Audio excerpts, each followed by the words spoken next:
So I had to sit down for this one. Okay. I did not cheat because she wasn't enough. I cheated because it was hard for me to sit with the version of me that wasn't enough. I know it sounds like a line, like I'm just trying to dodge the truth, but this time I'm putting it out there.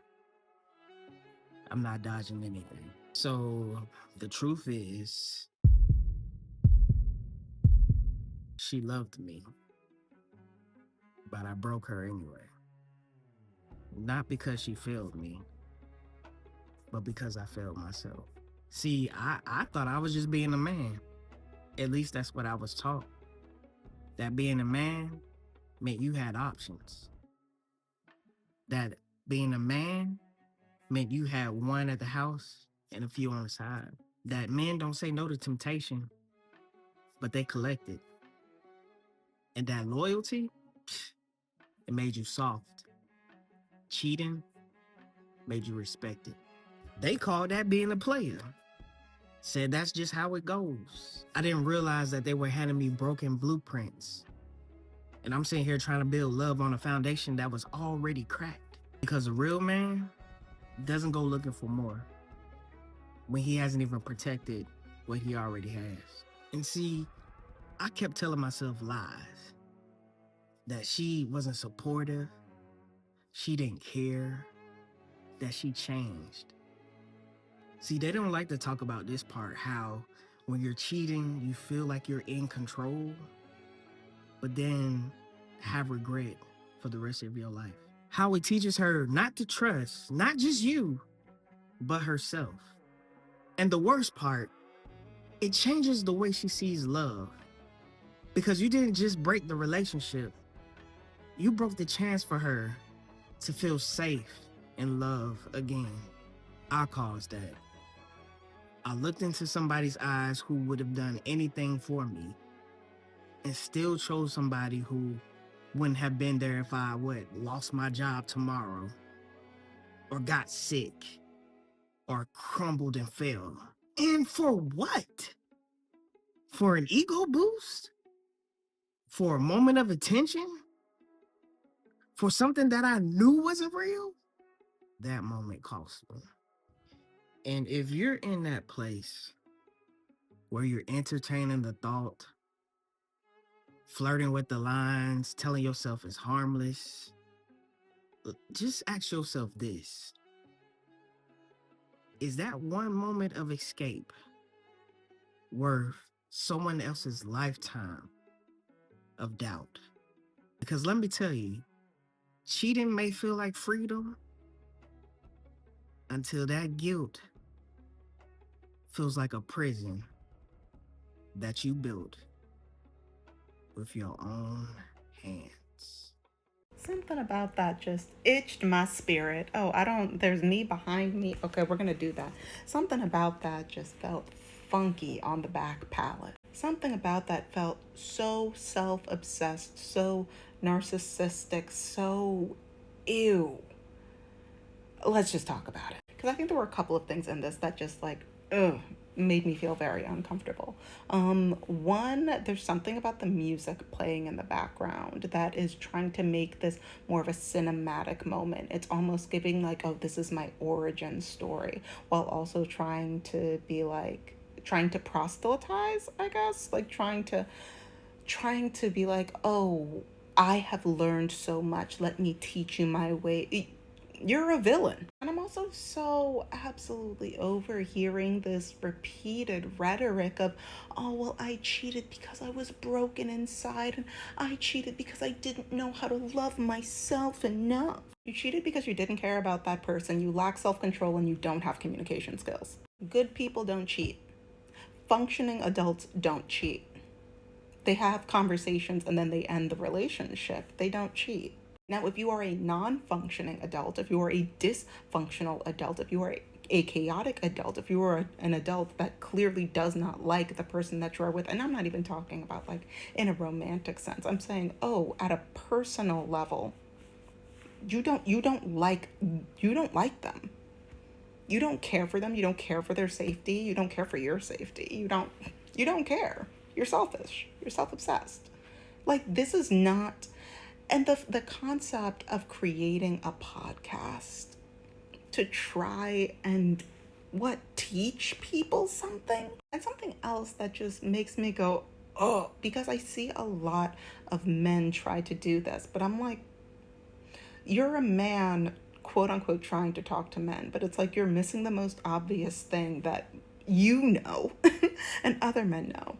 Trying to be like, oh, well, like, you don't want to hurt somebody for the rest of their life. Oh, you don't want to change the way that they navigate the world. You don't want to cause irreparable damage to somebody. They don't care.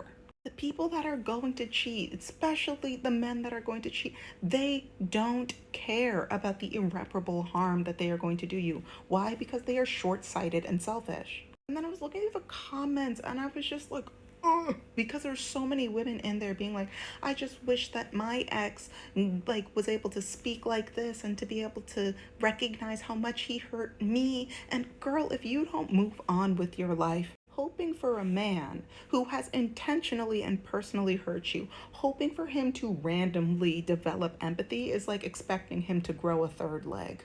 Now, unless something goes dramatically wrong in his life, that empathy bone ain't growing. And you will always see this happen, which is why the idea of, oh, well, like, would you want to ruin somebody's life for the rest of their life doesn't resonate with them and has never resonated with them. Because let me use I statements.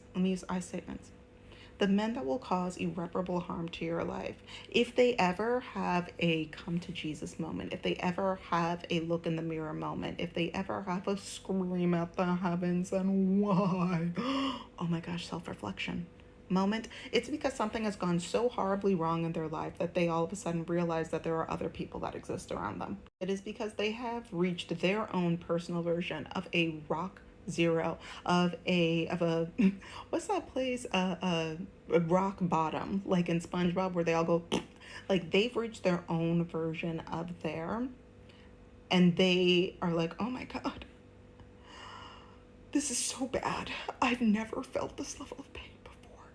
Oh my gosh, maybe other people have felt pain too. What if I've caused pain in other people? Egad. Eventually, that could develop into a genuine care for other people, but for a very long time, even that is self-obsessed. I don't want to hear men talking to men about, oh, this is why we cheat, and oh, this is why we just don't cheat. Just first of all, stop talking into a microphone. And then second, just if you're just a basic level decent person. And you know what, here's maybe what needs to happen. In a similar way where like on radios you can tune in to different radio frequencies or different radio like broadcast channels and all that, there needs to be a section of the radio specific to men that lack basic human connection skills, basic human decency, that need, like, you know, they need to be able to go on to like 101.5 FM to be like, this is how you learn self-control. And then if other people are not specifically looking for that, then we don't have to, then we won't listen to the nonsense on with the men on the microphone.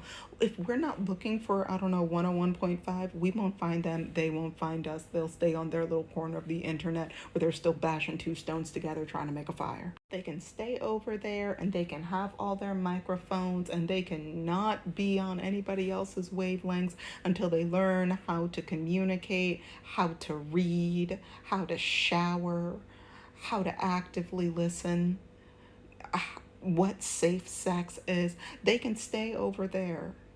And then there's going to have to be some international test. And it'll be in every language. They will have to take a test to be able to have access to any other parts of the internet or podcast or anything. And you stay in that corner. You get your grown man PBS learning.